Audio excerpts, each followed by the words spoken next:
Hey students, welcome in Bodhisattva Learning. So today we are going to read the part third of the chapter 1, that is tracing changes through thousand years, class 7th. Okay, अगर आपने part 1 और 2 नहीं देखी है तो आप जाओ उसे देखो, तब आपको ये ज़्यादा अच्छे से समझ आएगा. तो हमने कहाँ पे ड्रॉप किया था? अदर्स तक, ठीक है ना. Other groups of people such as Marathas, Sikhs, Jats and Ahoms, Kshatriyas, a caste of scribes and secretaries. जो दूसरे ग्रुप्स थे पीपल के, जैसे मराठास हो गए, सिख्स हो गए, जाट्स हो गए, अहोम्स और क्षत्रिया, ये जो हैं, ये जो पीपल के जो ग्रुप्स हैं, इसको ये एक कास्ट है. जो क्षत्रियास जो है वो एक कास्ट है स्क्राइब्स की और सेक्रेटरीज की. स्क्राइब्स मतलब जो लेखनी लिखते हैं, लेखकों की कास्ट है, ठीक है. और सेक्रेटरीज की, ठीक है. इन लोगों ने क्या किया, इस अपॉर्चुनिटी को यूज़ किया अपने आप को पॉलिटिकली इंपॉर्टेंट बनाने के लिए, ठीक. Throughout this period, there was a gradual clearing of forest and extension of agriculture, a change faster and more complete in some areas than in others. और जैसे जैसे टाइम बीतता गया, ग्रेजुअली फॉरेस्ट क्लियर किया गया, ठीक है. एग्रीकल्चर को ज़्यादा इंपॉर्टेंस दी गई और एग्रीकल्चर की जो फील्ड्स थी उसको ज़्यादा एक्सटेंड किया. ओके. जो ये चेंज था बहुत ज़्यादा फास्टर हो रहा था. उन लोगों ने अपने हैबिटेट में चेंजेस किए, ठीक है. फॉरेस्ट ड्वेलर्स जो थे वो माइग्रेट करते थे in search of living. Okay. Others started tilling the land, और जो दूसरे थे वो क्या करते थे, एग्रीकल्चर करते थे. मतलब टिलिंग ऑफ द लैंड का मतलब होता है खेत की जुताई करना. Okay. These new peasants, this is the tilling of the land. Okay.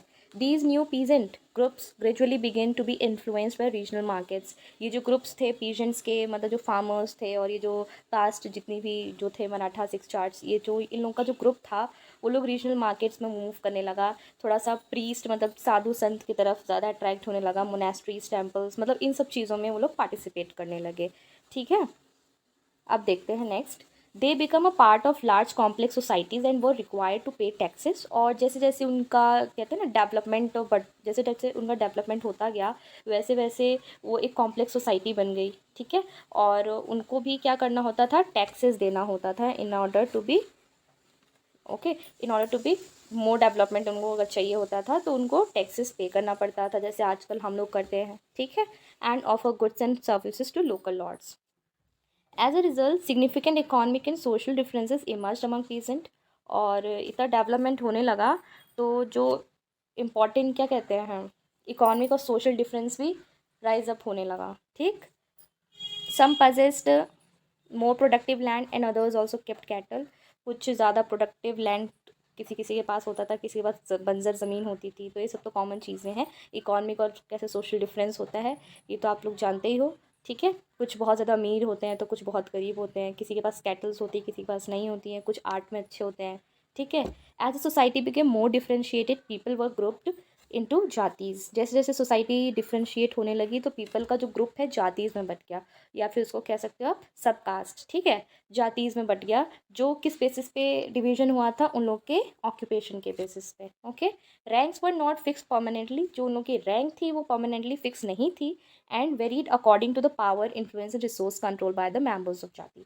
इन लोग की जो रैंकिंग थी, मतलब किस बेसिस पे इनकी जो जाति से डिवाइड की गई है, वो किस पे बेस करता था, उनकी पावर पे, कितनी पावर है, कैसे वो इन्फ्लुएंस होते हैं, करते हैं, ठीक है. और उनके रिसोर्सेज पे जो उनके जाति के मेंबर्स कंट्रोल करते थे. Now the status of the same jati could vary from area to area. एक ही जाति का status area to area vary करता था. जैसे ये है एक एरिया ए, ये है एक एरिया बी. तो यहाँ पे कोई एक जाति का स्टेटस है, अगर यहाँ पे वो वीक है उसका स्टेटस, ठीक है, तो जो दूसरे एरिया में होगा उसी जाति का स्टेटस हो सकता है वो स्ट्रांग हो, ठीक है, स्ट्रांग हो, ठीक. तो एरिया टू एरिया ये वेरी करता है. Now next topic, not next topic नहीं है, इसी में है. Jatis frame their own rules and regulations. Jatis जो थे उनके खुद के क्या थे, रूल्स थे, रेगुलेशंस थे, कि उनके जो मेंबर्स है वो कैसे इसको मैनेज करेंगे, ठीक है. और जो ये रूल्स रेगुलेशन थे वो किसके द्वारा चलाए जाते थे, एल्डर्स के द्वारा चलाए जाते थे. और कहाँ से ये मतलब एडमिनिस्टर किया जाता था, जाति पंचायत, ओके. और जातीज़ क्या रिक्वायर करती थी, rules. Jatis were also required to follow the rules of the villages. और जातीज़ को जो कि ऑक्यूपेशन के बेसिस पे डिवाइड थी, उन लोगों को विलेज के रूल्स, नियम कानून भी फॉलो करने पड़ते थे. Several villages were govern by chieftains together, they were only one small unit of a state. कुछ विलेजेस चीफटेन्स मतलब सरदार लोग या फिर कुछ मतलब हेड वेड टाइप्स, ओके, तो वो लोग गवर्न करते थे. और और तो और वो लोग एक स्मॉल यूनिट मिलके एक स्टेट बनाता था, एक स्टेट का एक स्मॉल यूनिट होता था। Now region and empire. तो हमारा अगला टॉपिक है रीजन एंड एम्पायर। तो इसमें हम लोग बात करेंगे कि कौन सा एम्पायर कितने रीजन को कितना ज़्यादा एक्सपेंड किया अपनी एम्पायर को। Okay, so last states like those of Cholas आप चैप्टर नंबर 2 में पढ़ोगे, तुगलक्स आप चैप्टर नंबर 3 में पढ़ोगे, और मुगल्स के बारे में चैप्टर नंबर 4 में पढ़ोगे। इन्होंने कैसे कितने रीजन्स को अपने आप को ऑक्यूपाई किया, अपने आप को फैलाया, ठीक है ना। असंस्कृत प्रशस्ति, प्रशस्ति this word is the Sanskrit word जिसका मतलब होता है इन प्रेज ऑफ, किसी की तारीफ़ में। ओके, किसी के तारीफ़ में, कैसे मतलब संस्कृत लैंग्वेज में उसको तारीफ़ को हम लोग प्रशस्ति कहते हैं।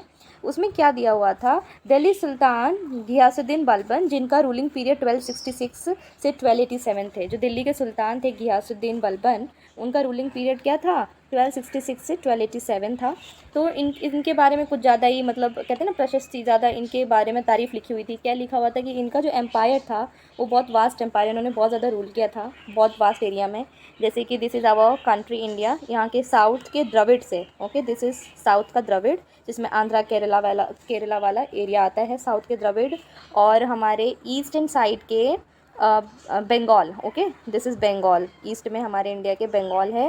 बंगाल के इंडिया के ईस्ट के बंगाल से वेस्ट में क्या है, अफ़गानिस्तान। वेस्ट में जो अफ़गानिस्तान वाली कंट्री है वहाँ तक इनका रूलिंग एक्सटेंड हुआ था। इट इज़ रिटन ओवर है। Okay, this is Bengal.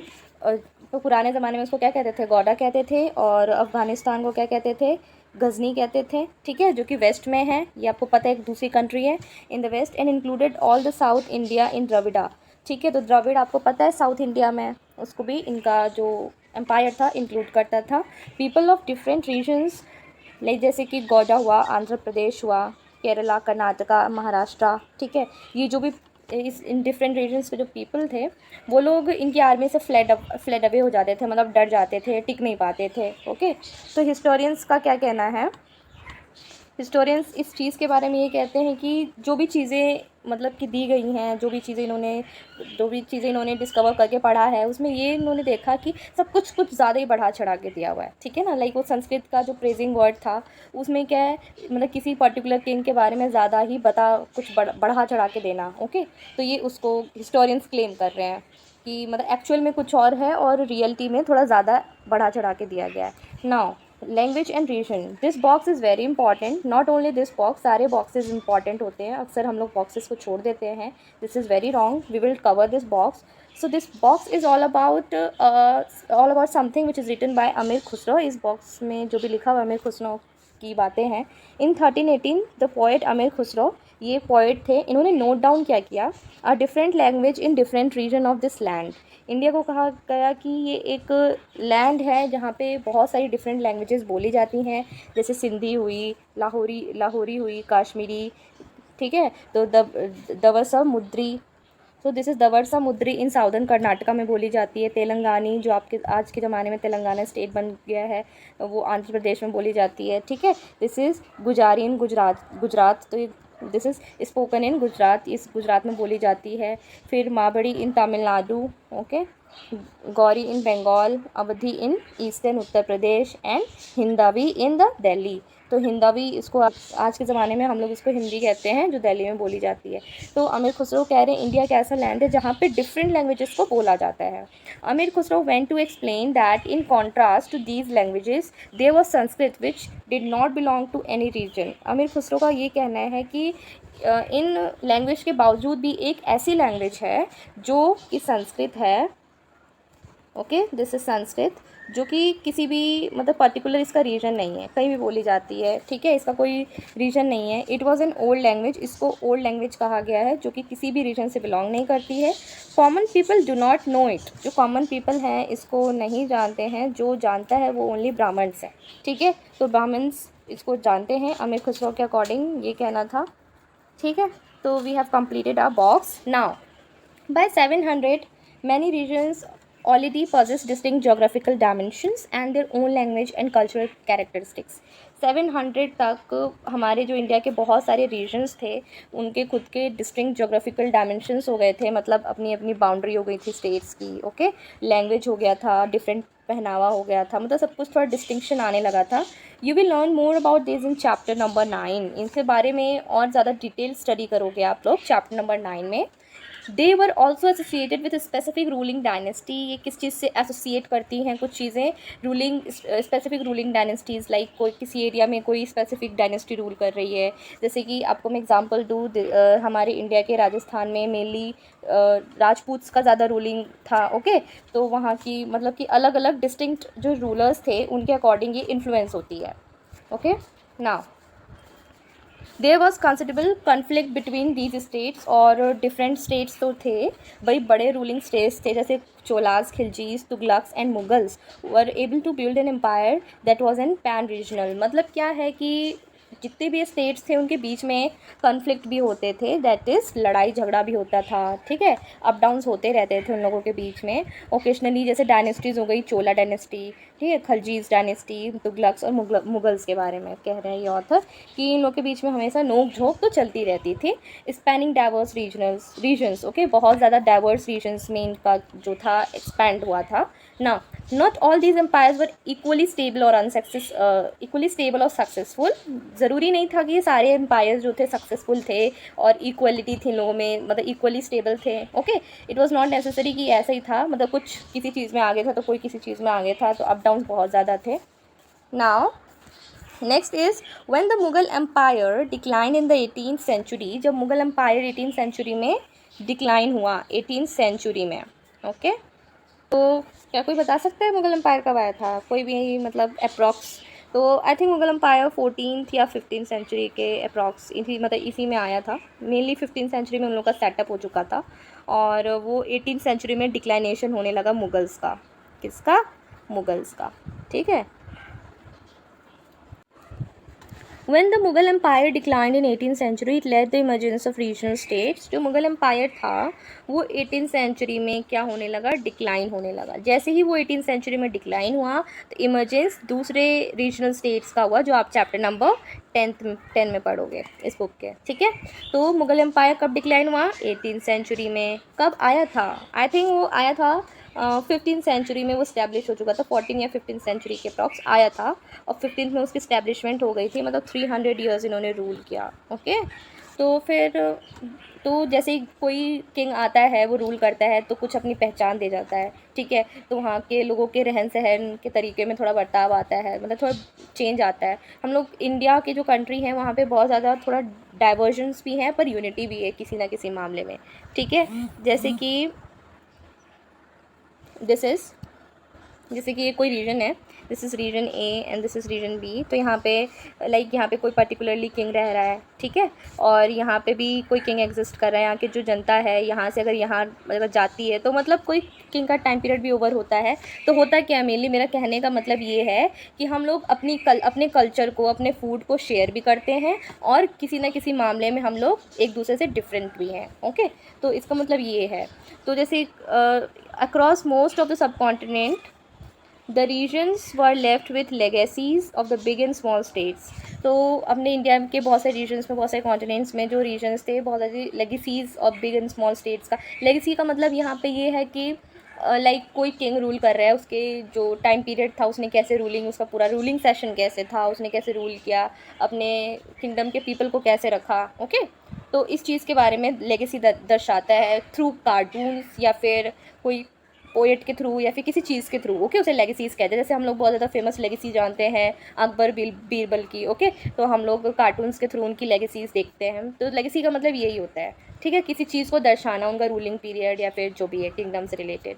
ठीक है, this was an apparent emergence of many distinct and share traditions. और उसके बाद एक इमर्जेंस हुआ सडनली बहुत सारे डिस्टिंक्ट ट्रेडिशंस के, मतलब बहुत ज़्यादा अलग अलग रहन सहन, बहुत सारे कल्चर. ठीक है, in realms of governance, the management of the economy, elite cultures and language. तो बहुत सारे अलग अलग डिफरेंट कल्चर्स आए, डिफरेंट इकॉनमी हुई. ठीक है, through the 1000 years between 700 and 1750s, the character of the different regions grow in isolation. 1750s और 700 से 1750s के बीच में बहुत सारे चेंजेस आए, ठीक है, और इकॉनमी में चेंज हुआ, कल्चर्स में थोड़ा कहते हैं ना, कल्चर्स को बांटा गया एक दूसरे से, कल्चर में भी चेंज हुआ। हम लोग की क्या है, हमारे इंडिया में ये चीज़ है कि हम लोग अपने कल्चर को शेयर भी करते हैं बट एक दूसरे से डिफरेंट भी रहते हैं, तो ये चीज़ है, ठीक है। These regions felt in the impact of larger pan regional forces integration without ever quiet in losing distinctiveness, okay.